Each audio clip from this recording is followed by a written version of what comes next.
할렐루야, 주님의 이름으로 문안드립니다.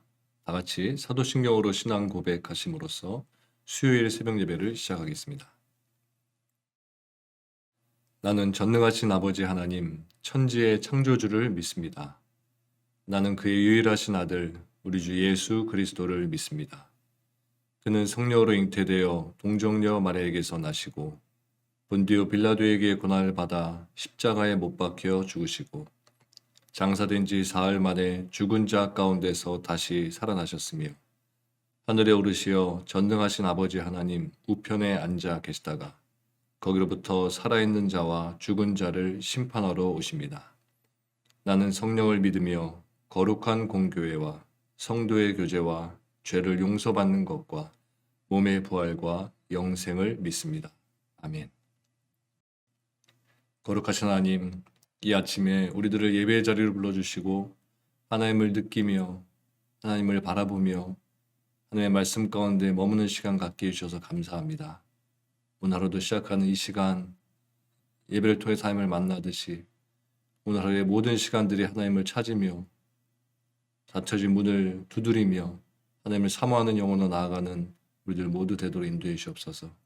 우리 안에 가지고 있는 습관들, 죄악들, 더러운 모습들 하나님 말씀으로 다 제거시켜 주시고 오직 우리 안에 계신 성령 하나님을 인하여서 오늘 하루도 아름다운 의의 열매를 맺혀나가는 삶을 살 수 있도록 우리를 사용하여 주시옵소서. 하나님의 거룩하신 말씀 앞에 엎드립니다. 우리의 말씀, 우리에게 말씀 주실 때 우리의 귀가 열려지고 마음이 열려짐으로 하나님 주신 말씀 우리의 가슴에 새길 수 있도록 인도해 주시고 그 말씀이 우리들의 창과 검이 되어서 오늘 하루도 이 험난한 세상 가운데서 승리하며 살 수 있도록 우리를 지켜 주시옵소서. 감사드리며 예수님의 이름으로 기도합니다. 하나님께서 오늘 우리들에게 주는 말씀은 열왕기하 4장 1절부터 7절까지의 말씀입니다. 열왕기하 4장 1절에서 7절까지의 말씀 제가 봉독해 드리겠습니다. 예언자 수련생들의 아내 가운데서 남편을 잃은 어느 한 여인이 엘리사에게 부르짖으며 호소하였다. 예언자님의 종인 저의 남편이 죽었습니다. 예언자님께서도 아시다시피 그는 주님을 경외하는 사람이었습니다. 그런데 빚을 준 사람이 와서 저의 두 아들을 자기의 노예로 삼으려고 데려가려 합니다. 엘리사가 그 여인에게 말하였다. 내가 어떻게 하면 도움이 되겠는지 알려주시오. 집 안에 무엇이 남아있소? 그 여인이 대답하였다. 집 안에는 기름 한 병 말고는 아무것도 없습니다. 엘리사가 말하였다. 나가서 이웃 사람들에게 빈 그릇들을 빌려오시오.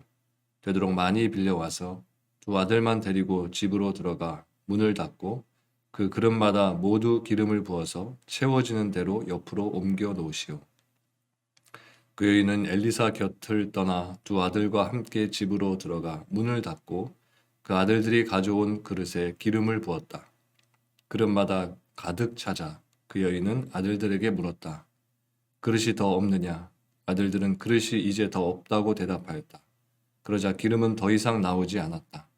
여인은 하나님의 사람에게로 가서 이 사실을 알렸다. 하나님의 사람이 그에게 말하였다. 가서 그 기름을 팔아 빚을 갚고 그 나머지는 모자의 생활비로 쓰도록 하시오. 네. 다시 말씀 읽으시면서 각자 묵상하고 기도하는 시간을 가지시기 바랍니다.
오늘 본문 열왕기하 4장은 엘리사가 이스라엘의 신실한 하나님의 백성들을 돕기 위해서 사적으로 행했던 5가지 이적에 대해서 기록하고 있는 내용입니다.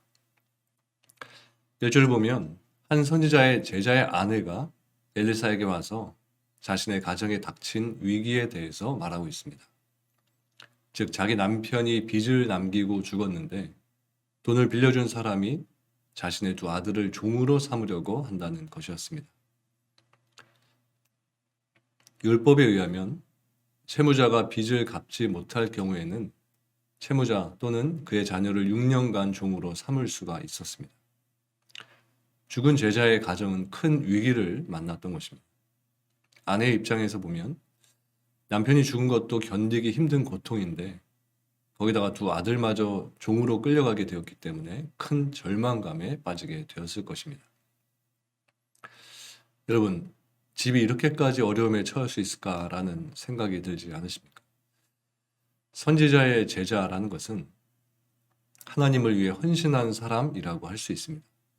그런데 이 제자는 빚을 졌다고 했으니까 이것은 그의 생활이 매우 궁핍했다는 것을 말해 주는 것입니다. 또 이 사람은 젊은 나이에 아내와 2 아이만 남겨두고 죽었습니다. 그래서 이제 2 아이는 돈을 빌려준 사람의 집에 종으로 끌려가야 할 처지가 되었던 것입니다. 하나님을 위해 헌신한 사람이 졸지에 죽게 되었고 또 그가 남겨둔 가정이 이렇게 극심한 상황을 만나게 되는 것은 하나님을 믿고 따르는 우리 성도들에게는 받아들이기 힘든 내용이 아닐 수 없습니다. 이 사람이 하나님을 위해 헌신했으면 하나님은 이 사람의 가정을 책임져 주셔야 마땅하다는 것이 우리 대부분의 생각일 것입니다. 더욱이 이 사람은 하나님을 경외했고 그 사실은 엘리사도 잘 알고 있었습니다. 때문에 이 사람과 그의 가정이 당한 어려움은 우리가 이해하기가 어려운 것입니다.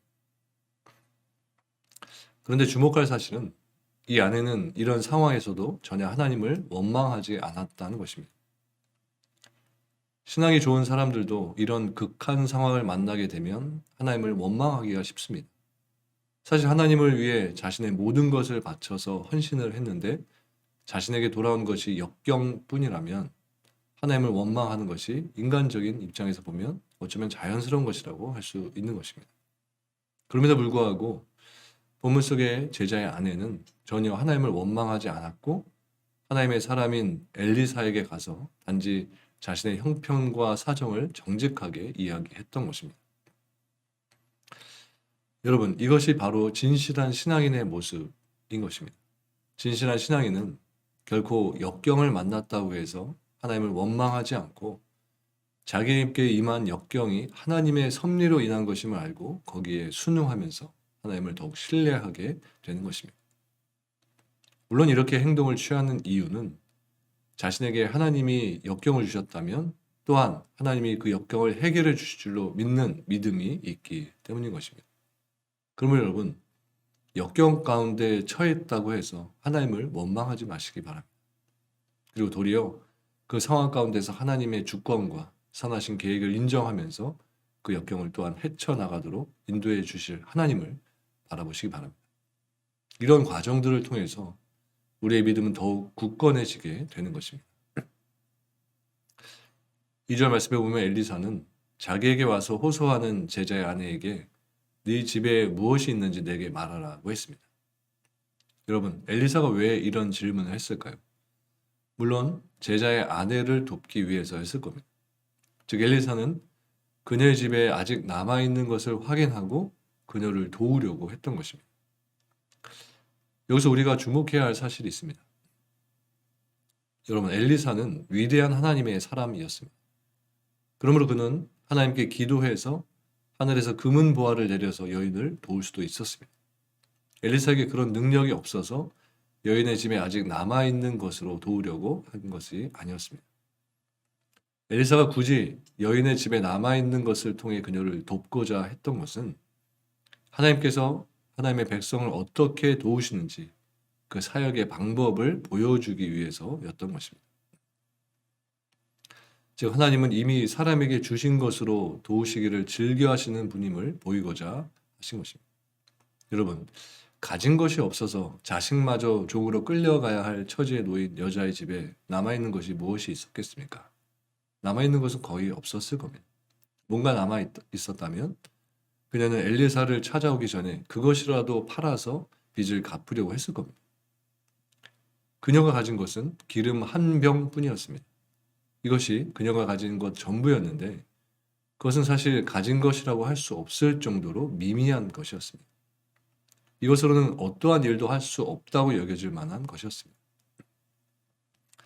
그런데 엘리사는 여인이 기름 한 병이 있다고 했을 때 그것을 어떻게 하는지를 알려줬고 결국 빌려온 그릇에 기름이 다 차기까지 기름병에서 기름이 떨어지지 않는 이적을 행했던 것입니다.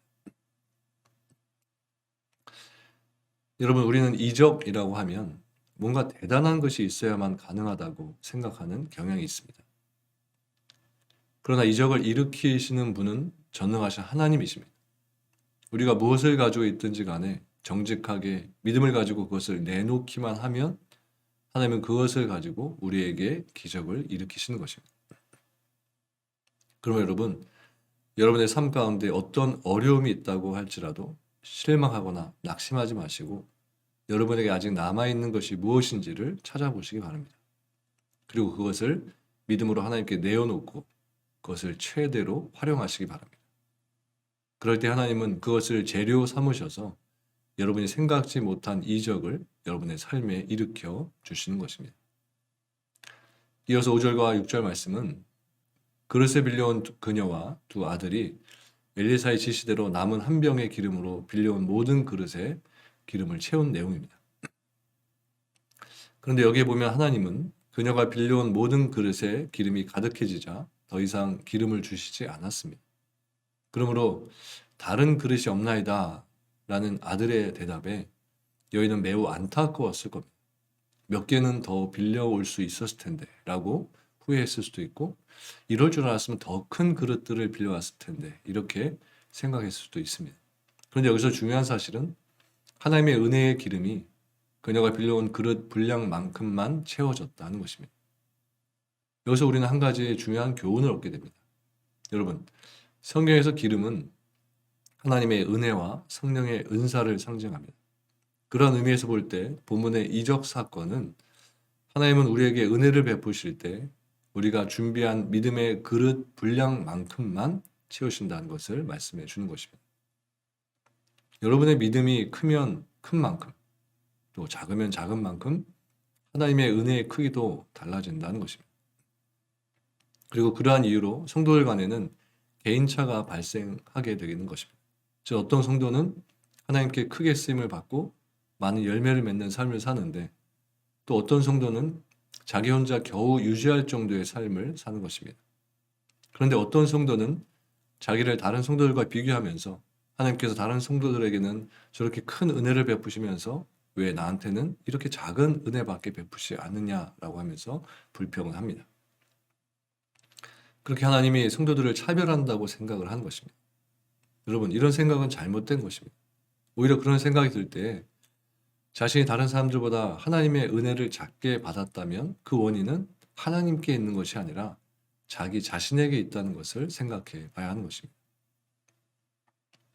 그것은 자기 자신이 믿음의 그릇을 작게 준비해 놓고 하나님의 은혜를 적게 주셨다고 불평하는 것과 같은 것입니다.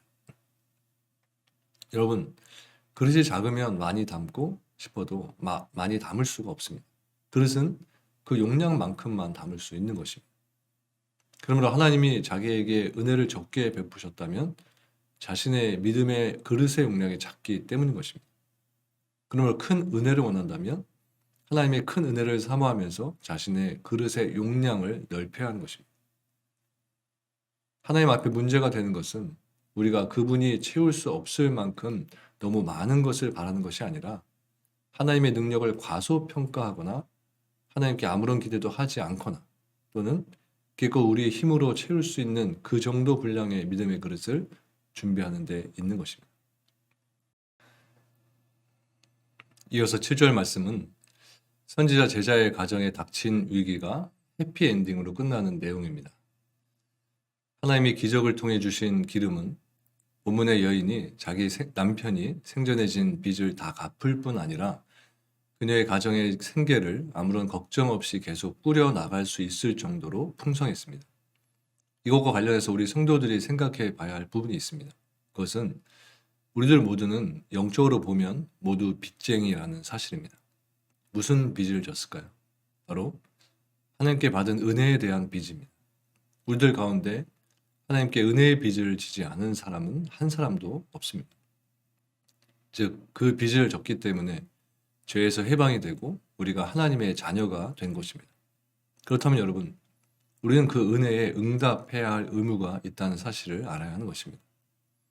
하나님은 은혜 받으면 감사할 줄 알고 그 은혜의 가치를 알고 그 은혜에 응답할 줄 아는 우리에게 은혜를 베푸신 것입니다. 여러분, 우리는 하나님 앞에서 이런 자세를 지녀야 합니다. 하나님, 저는 하나님께 영원히 갚을 수 없는 은혜의 빚을 진 사람입니다. 그저 분부만 내리시면 내가 겸손히 순종하겠습니다. 늘 이러한 자세를 지녀야 한다는 것입니다. 하나님은 이처럼 우리에게 감사와 순종을 받기 위해서 저와 여러분을 하나님의 백성으로 삼아 주셨다는 것입니다. 죽은 제자의 아내에게는 기름 한 병이 가진 것의 전부였습니다. 그것으로는 빚을 갚을 수도 없었고 앞으로 생활할 수도 없었습니다. 우리가 이 여자의 처지에 있었다면 유일하게 남은 기름 한 병을 보면서 신세 한탄이나 하고 있었을지 모릅니다. 이렇게 자신이 가진 것만 보고 자신이 처한 형편만을 바라본다면 우리는 그 상황 속에서도 우리와 함께하고 계신 하나님을 볼 수 없게 되는 것입니다. 하나님의 기적은, 하나님의 함께하심은 우리의 상황이 최악의 상황이라고 느껴지는 상황에서도 계속되고 있는 것입니다.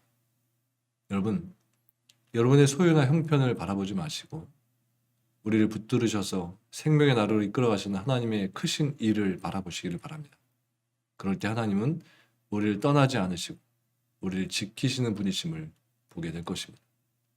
그리고 그럴 때 우리의 삶 자체가 기적이라는 것을 알게 될 것입니다. 오늘 하루도 기적의 하나님을 바라보시면서 우리와 함께해 주실 하나님만을 의지하며 사시는 저 여러분들 모두가 되시기를 주님의 이름으로 축원합니다. 기도하시겠습니다. 하나님 감사합니다. 예수님을 통한 큰 은혜를 우리들에게 베풀어 주시고 이 땅 가운데 하나님의 복을 누리며 살 수 있는 삶으로 우리를 인도해 주시고 우리를 품어주시고 택해 주심을 감사드립니다. 오늘도 햇사장을 살아가는 동안 많은 환난과 역경과 풍파의 상황들을 지나가게 될지만 그 상황 속에서도 우리가 기억해야 할 것은 우리에게는 이미 넘치는 사랑이 하나님으로부터 부어졌다는 것을 잊지 않을 수 있도록 우리를 붙들어 주시옵소서. 그 사랑이, 그 은혜가 나에게 있다는 것을 잊지 않을 때 우리는 세상 속에서 실족하지 아니하고 하나님께 원망하며 불평하지 않게 되는 줄 믿습니다. 우리를 붙들어 주셔서 우리의 믿음이 흔들리지 않게 하시고 오직 우리들에게 사랑을 주시고 오직 우리에게 은혜를 주시는 하나님만을 바라보며 그 사랑 가운데 살아가는 오늘 하루 되도록 우리를 지켜 주옵소서. 감사드리며 예수님의 이름으로 기도합니다. 아멘. 하늘에 계신 우리 아버지, 아버지의 이름을 거룩하게 하시며 아버지의 나라가 오게 하시며 아버지의 뜻이 하늘에서와 같이 땅에서도 이루어지게 하소서. 오늘 우리에게 일용할 양식을 주시고 우리가 우리에게 잘못한 사람을 용서하여 준 것 같이 우리 죄를 용서하여 주시고 우리를 시험에 빠지지 않게 하시고 악에서 구하소서. 나라와 권능과 영광이 영원히 아버지의 것입니다.